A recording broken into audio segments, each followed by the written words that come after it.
প্রিয় দর্শক, স্বাগত জানাচ্ছি আজকের আলোচনায়। গোপালগঞ্জের রেশ কাটতে না কাটতে কক্সবাজারের চকরিয়ায় বিএনপি নেতাকর্মীদের বিক্ষোভের মুখে পড়েছে জাতীয় নাগরিক পার্টি এনসিপির নেতারা। কক্সবাজারের চকরিয়ায় এই ঘটনা ঘটে। এনসিপির বহরটি যখন বান্দরবনের দিকে যাচ্ছিল তখন বিক্ষুব্ধ বিএনপির নেতাকর্মীদের প্রতিরোধ করে বিএনপির কেন্দ্রীয় নেতা সালাউদ্দিন আহমেদকে কেন্দ্র করে তারা বিভিন্ন বক্তব্য দিয়েছেন। এর বিরুদ্ধে খুব বিক্ষোভে ফেসে ওঠে বিএনপির নেতাকর্মীরা। পরে পুলিশ, আইনশৃঙ্খলা বাহিনী এবং সেনাবাহিনী ঘটনাস্থলে পৌঁছে পরিস্থিতি নিয়ন্ত্রণে আনে। এই মাত্র কদিন আগে গোপালগঞ্জে সেখানে মাটিতে দাঁড়িয়ে জাতির জনক বঙ্গবন্ধু শেখ মুজিবুর রহমানকে নিয়ে বিভিন্নমূলক উস্কানি বক্তব্য দিয়েছিলেন এনসিপির নেতারা। এরপরেই বিক্ষুব্ধ হয়ে ওঠে গোপালগঞ্জের নাগরিকরা। আন্তর্জাতিক গণমাধ্যম ব্যক্তিত্ব এবং আল জাজিরার সাংবাদিক জুলকার নাইন সায়েদ তিনি সামাজিক যোগাযোগ মাধ্যম তার ফেসবুকে স্ট্যাটাস দিয়েছেন। তিনি বলেছেন, সরকারের নির্দেশে গুলি করে মানুষ হত্যা করল সরকারি বাহিনী। 15 লাখ মানুষের একটা জেলায় কারফিউ দিয়ে জনজীবন বিপর্যস্ত করল। ব্লক রেড দিয়ে তারাই আবার গণহারে গ্রেফতার করল, যা এখনো চলমান। রাজনৈতিক উদ্দেশ্য প্রণোদিত মামলা দিল। আবার প্রেসুইং বলে মানবাধিকার সুরক্ষা উন্নয়নের সহায়তা দিতে মানবাধিকার মিশন চালু হচ্ছে। প্রথম আলো গোপালগঞ্জের ঘটনায় নিউজ করেছে। তারা বলছে যে এই গোপালগঞ্জের ঘটনায় এই পর্যন্ত 3008 জনের নামে মামলা হয়েছে। প্রতিবেদনে তারা বলছে, গোপালগঞ্জে পুলিশের উপর হামলা, গাড়ি ভাঙচুর, অগ্নিসংযোগ ও রাষ্ট্রবিরোধী কার্যকলাপে জড়ানোর অভিযোগে মোট 4টি মামলা হলো। গত 2 দিনে সদর, কাশিয়ানী, কোটালীপাড়া থানায় মামলাগুলো করে পুলিশ। 4টি মামলায় কার্যক্রম নিষিদ্ধ আওয়ামী লীগ ও সহযোগী সংগঠনের 354 জনের নাম উল্লেখ করে অজ্ঞাতনামা 2650 জনকে আসামি করা হয়েছে। এ ঘটনায় গত বুধবার থেকে শনিবার পর্যন্ত দুপুর পর্যন্ত জেলার বিভিন্ন স্থানে অভিযান চালিয়ে 306 জনকে গ্রেপ্তার করে আদালতের মাধ্যমে কারাগারে পাঠিয়েছে আইনশৃঙ্খলা বাহিনী। এর মধ্যে 24 ঘন্টায় 119 জনকে গ্রেপ্তার করা হচ্ছে। জেলার 5টি থানা পুলিশ সূত্রে জানা যায়, সদর থানায় নতুন 44 জন সহ 92 জন, কাশিয়ানী থানায় নতুন 3 জন সহ 77 জন, মকসুদপুরে নতুন 22 জন সহ 88 জন, টুঙ্গিপাড়ায় নতুন 10 জন সহ 27 জন, কোটালীপাড়ায় নতুন 10 জন সহ 22 জনকে গ্রেপ্তার করা হচ্ছে। মাত্র 1 বছরের মাথায় এই জুলকার সাইনের মতো অনেক দেশি বিদেশি সাংবাদিকরা তারাও কিন্তু সরকারের এমন আচরণে বিক্ষুব্ধ হয়ে উঠেছেন। একটা জেলায় যে হারে গণগ্রেপ্তার চলছে, এটা তো আশ্চর্যজনক।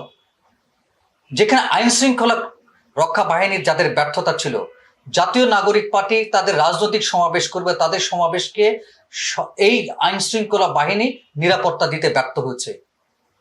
আর এই দায়ে সাধারণ মানুষকে গ্রেপ্তার করা হচ্ছে, সাধারণ মানুষকে হয়রানি করা হচ্ছে।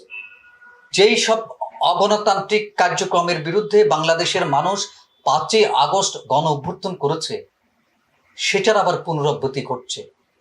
এদিকে ঢাকার একটি অনুষ্ঠানে গবেষক, লেখক, রাজনীতিবিদ বদরুদ্দীন উমর তিনি বলেছেন, ছাত্রদের নেতৃত্বে যে আন্দোলন হয়েছে এটি গণ অভ্যুত্থান বলা যায় না। সেটা আসলে একটি বিস্ফোরণের মতো ব্যাপার।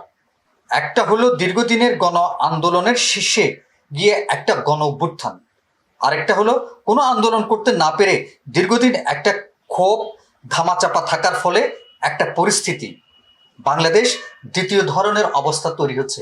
অর্থাৎ 5ই আগস্টে যে গণ অভ্যুত্থান বলা হচ্ছে, বদরুদ্দীন ওমর বলছেন এটি গণ অভ্যুত্থান নয়। দীর্ঘদিন ধরে মানুষ যে কথা বলতে পারছে না, মানুষের উপর নিষ্পেষণ হয়েছে, এটি যে ক্ষোভ, এটির একটা ক্ষোভ বিস্ফোরণ ঘটেছে। কারণ গণ অভ্যুত্থান হলে তার সুনির্দিষ্ট লক্ষ্য এবং নির্ধারণ সবকিছু থাকতো, কিন্তু এবারে গণ অভ্যুত্থান যেটি বলা হচ্ছে সেখানে কোনো লক্ষ্য স্থির ছিল না। সবচেয়ে যে বিষয়টা বদরুদ্দীন তুলে ধরেছেন যে এই গণ অভ্যুত্থান যেটাকে বলা হচ্ছে, এর মধ্য দিয়ে সবচেয়ে লাভবান কারা হচ্ছেন, এবং এখানে লাভবান হচ্ছেন যারা, তিনি বলছেন যে গণ অভ্যুত্থানের পরে দেশে দক্ষিণপন্থীদের উত্থান হয়েছে। 5ই আগস্টের পর জামায়াতে ইসলামী শক্তিশালী হয়েছে, এখন দক্ষিণপন্থীদের প্রভাব বেড়েছে, তাদের একটা উত্থান হয়েছে। এখন ছাত্রদের নেতৃত্বে যে পার্টি হয়েছে, সে পার্টির বক্তব্যে শ্রমিক, কৃষক ও মেহনতি মানুষের কোনো কথা নেই। চট্টগ্রামে শিক্ষকদের একটি সমাবেশে আমির খসরু মাহমুদ চৌধুরী, যিনি বিএনপি স্থায়ী কমিটির সদস্য এবং প্রাজ্ঞ রাজনীতিবিদ, তিনি প্রশ্ন তুলেছেন।